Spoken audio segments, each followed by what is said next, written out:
大家好，申万我如果说王一博在1月15日这一整天里面，全天都在穿搭无名硬广无名演唱无名讨论无名死扛无名，您信吗？不信的话，惯常有论点，有论据，有论证，有硬核，有态度，有铁口的申万我，不妨为您一一道来。而且通过王俊凯的视角，甚至通过梁朝伟的视角，您会发现王一博的拼命真的太不容易了，而且还属于不容易被人理解的那一种。所以经常把粉碎正主理解为粉碎正主的买真爱，真的值得深思一把，体会一下视角永恒359度，观点永恒与别不同的申万我，所有硬核铁口背后的那个孤勇孤独的王一博。这种孤独，群演出身的赵丽颖最容易体会，时过境迁，现在2份排名成绩单已经可以让赵丽颖扬眉吐气，置换角色了。因为目标不远，底气十足了，即便成绩单总有真假，总有水分，也总有干货，但是有幸联手中国第6代导演代表人物，这份傲娇恐怕还是没人知道。诡异2023年的1月15日，湖南卫视就率先开始春晚直播。湖南卫视每年都会邀请各大流量明星加盟，加上有何炅这个台柱子在，每年湖南卫视春晚的收视率只高不低。而细心的网友发现，今年湖南卫视春晚的翻车率似乎有点高。首先，何炅嗓子嘶哑疲惫，开口即破音。在阵阵新年好的开场曲中，何炅领衔主持团踏上舞台，只是开口第一句话就破音，声音让人听着有些着急，嗓子嘶哑的厉害。开场曲兔年福气蹦蹦来是一首轻松的气氛曲，上台表演的几位明星轻装上阵，拿着话筒对着嘴，结果嘴型还没对上，全部都是假唱。尴尬的是他们假唱也没记住词，一直不停看提词器。女团闪耀知名组合带来了一首绯红战靴，令人失望的是又是划水女团，唱是假唱，舞蹈也没大动作，堪称是站桩假唱女团。毛晓彤与其他3位带来了甜蜜歌曲四季蜜语，形象气质很甜美，但是假唱的动作太过分，连装都不愿意装一下，话筒与嘴巴可以说是各过各的，毫无干系。在今年的湖南卫视春晚的舞台上，轮到号称芒果台亲儿子的王一博的时候，他带来了自己的无名舞台首秀。这首电影同名曲目《无名》，结果出师不太顺，还没开口就被人诟病假唱。因为王一博嘴还没张开，声音已经唱出来了，话筒也拿晚了，整个人都慢了半拍，仿佛假唱现场翻车了。许多实时观看的网友也都第一时间发现王一博假唱，于是乎纷纷开启嘲讽模式，斥其都假唱了还能拿慢话筒。当然了，在视角永恒359度，观点永恒与别不同的申万我的眼里，这里面充满了大量的带节奏的快乐。即便真相似乎就是这样，问题是背后的原因恐怕没人关心和在乎。请注意，在现场发红包的环节中，王一博手忙脚乱的没有接到一个红包，只能大笑掩饰尴尬，也是一个小亮点。这些细节梗，欢迎您在本频道的短视频区自行自助。所以申万我也说了，这次芒果盛会不被诟病假唱的屈指可数，其中时代少年团连续唱跳表演《有你的季节》和波斯猫诚意十足，在大多数明星都假唱的环境里，时代少年团的真唱仿佛成了一股清流。虽然唱的不太好听，跑调走音都特明显，但是有态度在，所以吃瓜网友纷纷大赞真诚。这个好玩点似乎也是玩梗的风向之一，因为对比即是伤害。同样的，这种强行对比导致出来的隐形伤害，对于赵丽颖也是明晃晃的。有网友整理了热门女星收视实际梯队，通过近10年来女星的作品的收视率来排名。有趣的是，当下风头无两的赵丽颖居然仅排名第5，也引发不少网友质疑这个榜单的权威性。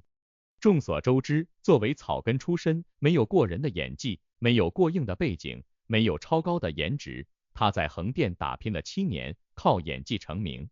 在陆贞传奇走红后，她几乎每年都有爆款剧出来，花千骨、青云志、楚乔传、姗姗来了、知否风吹半夏、幸福到万家等剧都是现象级的爆款，也难怪网友会有这么多的质疑。按理说，排在前面的刘涛和唐嫣都很有实力，但是不管是影响力还是作品质量数量，其实都还是比赵丽颖弱一点的。更何况这几年刘涛质疑声不少，唐嫣已经许久没有作品出来，还排在赵丽颖前面，也让粉丝不服气。排在第二的杨幂是知名度最高的女星之一，之前确实有过不少的爆款大作，但是近几年上线的剧口碑收视都比较差。新万我为此也开篇多次聊过了，因此很多人觉得赵丽颖至少排在第二名的，而排在第一名的是孙俪。作为大满贯视后，她在电视剧的领域很有统治力。虽说作品没有其他女星的多，但是她对待剧本很严格，保证每一部都是精品，所以爆款作品确实比较多。登顶就算是实至名归，也是可以一一较真的。可以说这个排名梯队争议不小，有些明星被排后了，而有些已经退出一线的明星反而排名靠前，这让不少粉丝质疑这个排名的权威性。当然了，新万我的频道当中对这类自娱自乐的排名没少硬核，所以前后的对比让人同样有权威与野鸡的碰撞感觉。新万我只能说这次的排名只是想给赵丽颖赠兴而已，毕竟赵丽颖现在太热了。这次舞台上的王炸弟弟王一博被人拿假唱赠兴，其实有个点很多人都忽略了，而这个点恰恰好王俊凯经历过，也处理得相当完美。新万我常说团队就是这个道理，明白的就能大步跨过了。实际上王一博这次带着艰巨的任务出场，说到底还是艰难完成了任务的，有超高的流量加持，这也让王一博的舞台收视率跑1，达到了目前为止的最高值。由此可见，王一博的粉丝还是很多的，但是人红是非多。有些网友继续追着质疑王一博存在假唱，实话实说，从直播中可以看出王一博的嘴型和画面、声音里的的确对不上号。但是很快就有粉丝出来发声，所谓的对不上号，只是因为直播的延迟问题，所以导致的王一博声音和口型不同步。王一博的粉丝和路人也开始了争辩。为了证明自己说的是对的，王一博的粉丝还拿出了现场的视频来证明王一博不存在假唱的问题。也有摩托粉丝认为是伴奏音乐的原因，伴奏音乐抢拍了，才导致王一博的话筒没有跟上嘴。另外的说法是电视画面有延迟，会出现一定程度的音画不同步，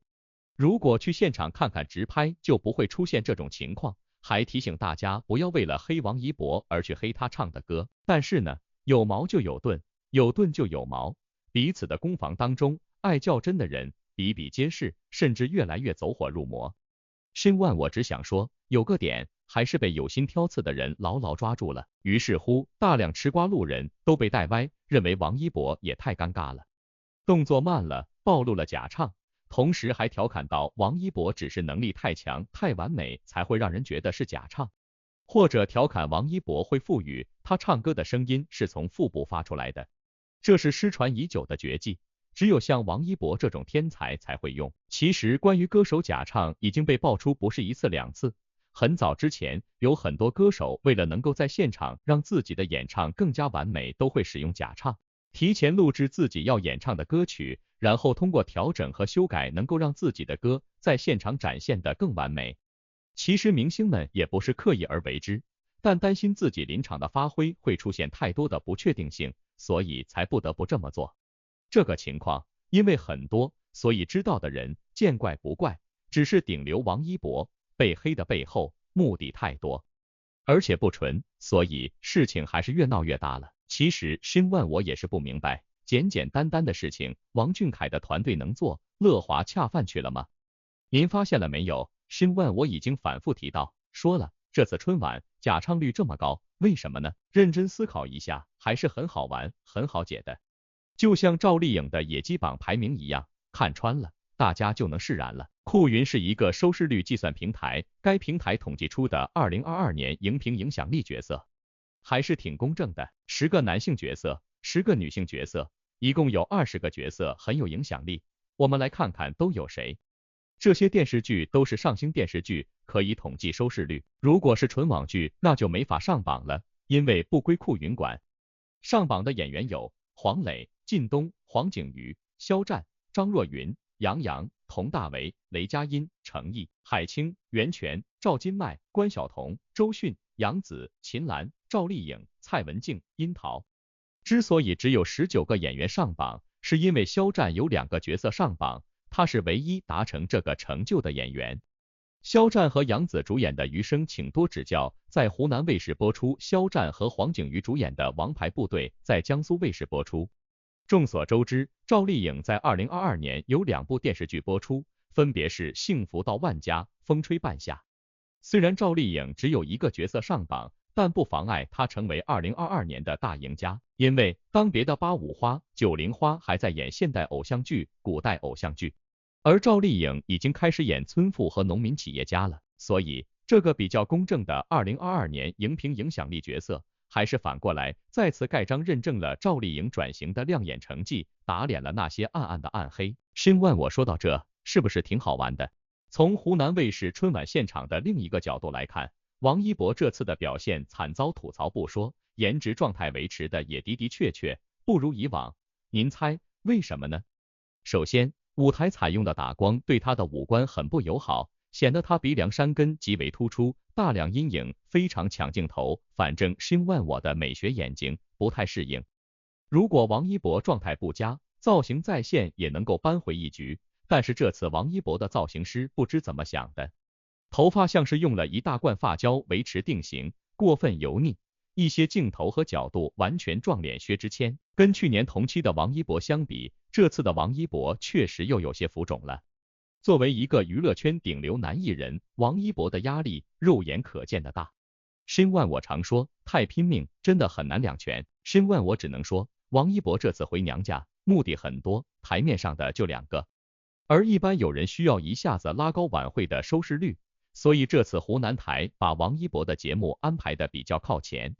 因为要宣传电影《无名》，王一博拉高湖南台晚会收视率，一下子不只是弹幕增多，收视率和观众发弹幕的速度都变快了。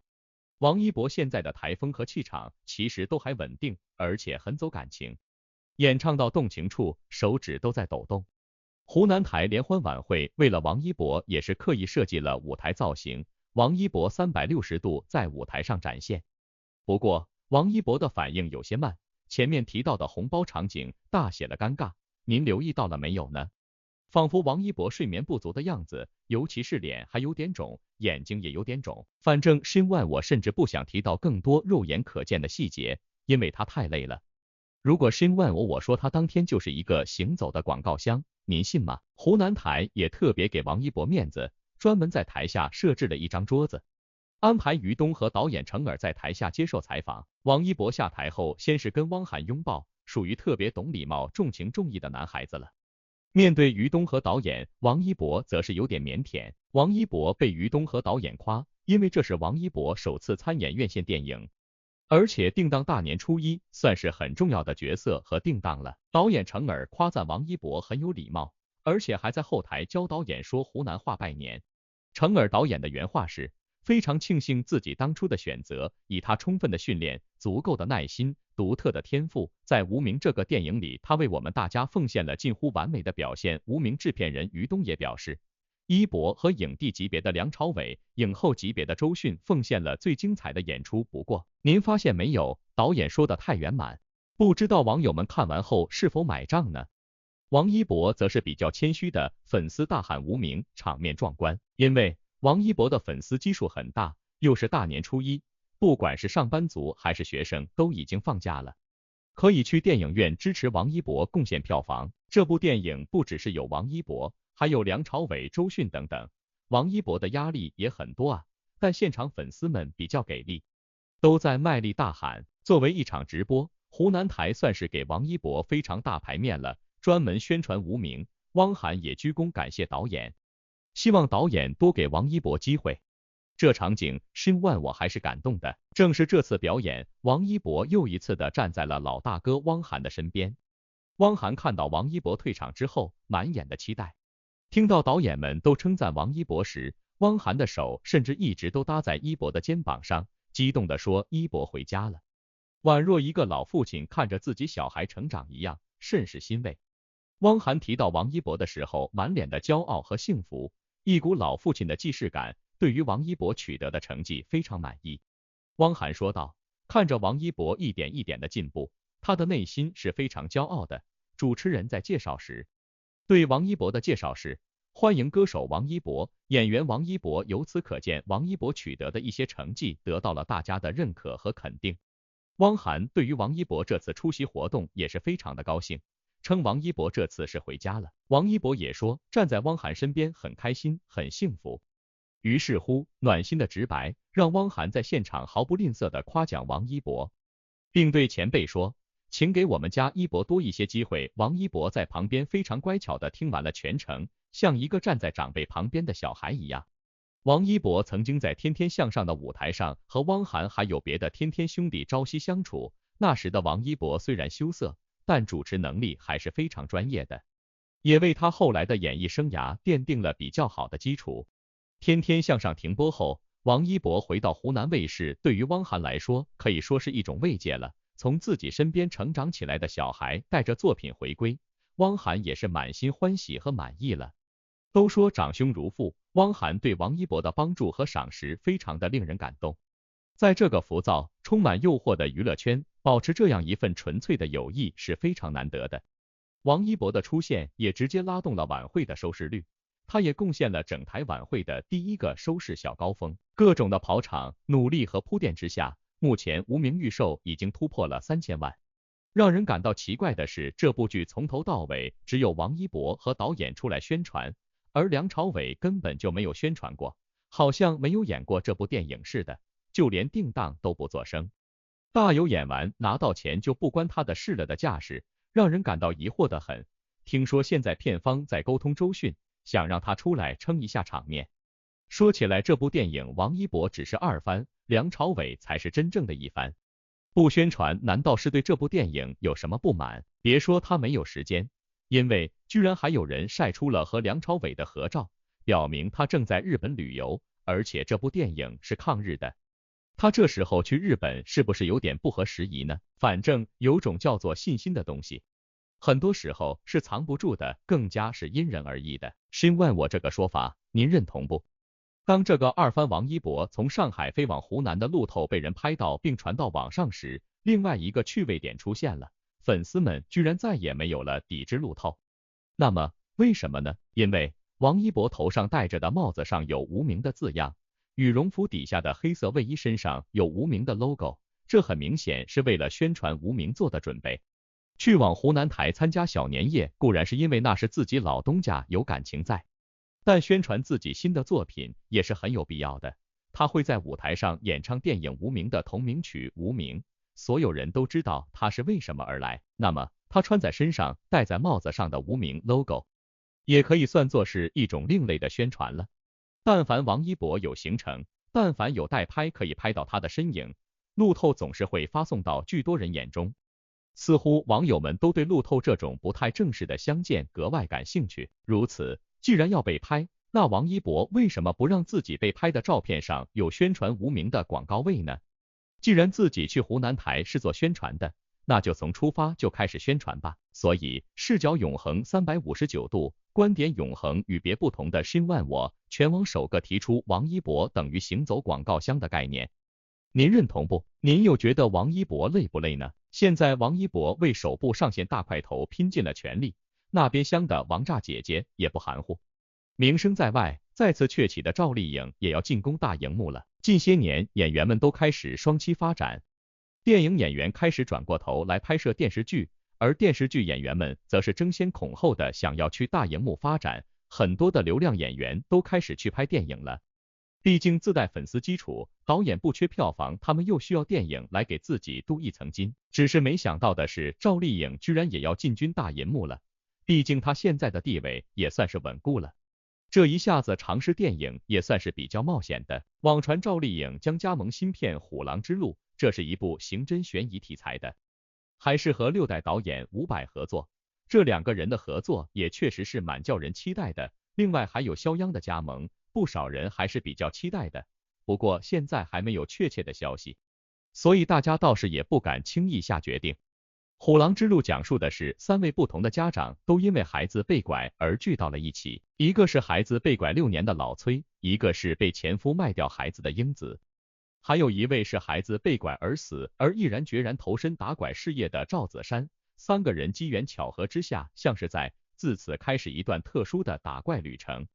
这个题材算是比较有现实意义的，大家自然也是很喜欢这类既有现实意义也具有趣味性的作品。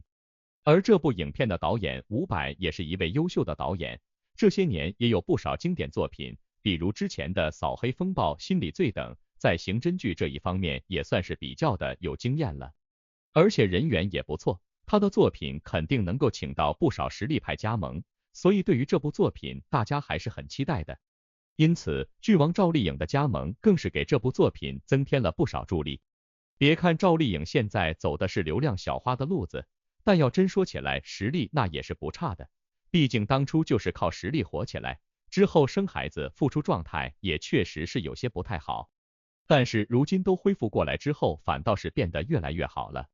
这些年更是接连出现了多款爆剧，比如前段时间刚刚完结的《风吹半夏》，那可是大家公认的口碑收视双丰收的爆剧，赵丽颖也是直接挑战自我，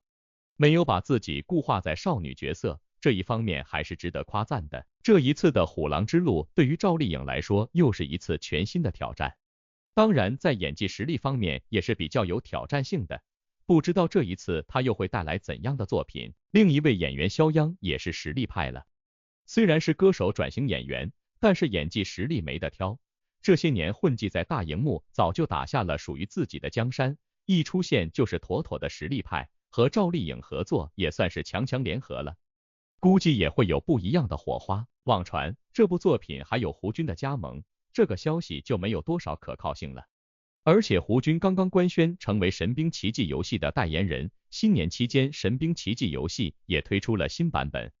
胡军作为奇迹使者也带领玩家体验新版本，忙的是不亦乐乎，估计还真没时间。但不管怎么说，他要是能加盟也是一件好事，也期待这部作品的正式官宣。新万我对赵丽颖电视圈、电影圈通吃，古偶剧、时代剧横跳的狡兔3窟，只有掩口一笑的份儿。因为适者生存，生存至上，不就是泛政治化的娱乐圈最强法则吗？还有什么其他的何不食肉糜理论？更重要的呢，一切都是浮云罢了。因为人红是非多，一次塌房就能打回原点，打回原形，哪来哪去？且行且珍惜，才是沧桑正道。比方这次王一博在众多假唱的人选当中，被单独拎出来横挑鼻子竖挑眼，让死忠粉丝忍不住解释直拍不是假唱，也有猜可能是声画错位，或者是现场电音太大的缘故。有的铁杆粉丝解释是电视这边有延时，还放出了现场直拍，能够明显听到他的声音。有意思的是，这段直拍视频是站着的，而播出的画面是坐着的，因此说服力还是不够强。真唱假唱还是大家自行判断，这种矛与盾还会继续下去。不过其实假唱又如何，这并不重要，即便假唱了，也是为了更好的舞台效果呈现给观众，或者说他当日的状态不是很好，所以只能退而求其次。只是您留意到了没有呢？目前王一博的工作室还没有回应，估计是冷处理。毕竟春节档他3番的无名要播出，这期间属于宣传期，不好的消息肯定是要压下去的。目前除了吃瓜的，还有一些经常看晚会对舞台有了解的，质疑王一博粉丝用直拍属于造谣式澄清，糊弄什么都不懂的路人。他们指出直拍里第一个词也没对上，而且这是很典型的晚会假唱方式，因为唱的效果不好，所以直接用提前录好的音源播出。跨年晚会演员唱不好就是这么操作的，观众已经熟悉了。各有各的看法，只能说除非有官方解释，不然这个消息挂一天，热搜也就压下去了。而此次王一博假唱事件，如果粉丝闹得够大，新万我相信芒果 TV 台总导演也会出面进行解释，毕竟清者自清。要知道，此前王俊凯在江苏卫视跨年演唱会假唱事件闹得沸沸扬扬，王俊凯演唱的《爱江山更爱美人》被某博主通过专业音乐软件分析演唱的过于完美，随后这位博主就怀疑王俊凯假唱，结果呢，沸沸扬扬了小半天之后，王俊凯的团队以迅雷不及掩耳盗铃之势出手，跟着江苏卫视跨年演唱会总台导演黎桂梅出面解释，才把这件事弄清楚。而那位博主后来也进行了道歉，怎么样？一前一后，从怀疑到道歉，厉害吧？而且您发现了没有呢？又是王俊凯，对不对？又是团队，对不对？10万我的铁口真的是不会将就，永不生锈。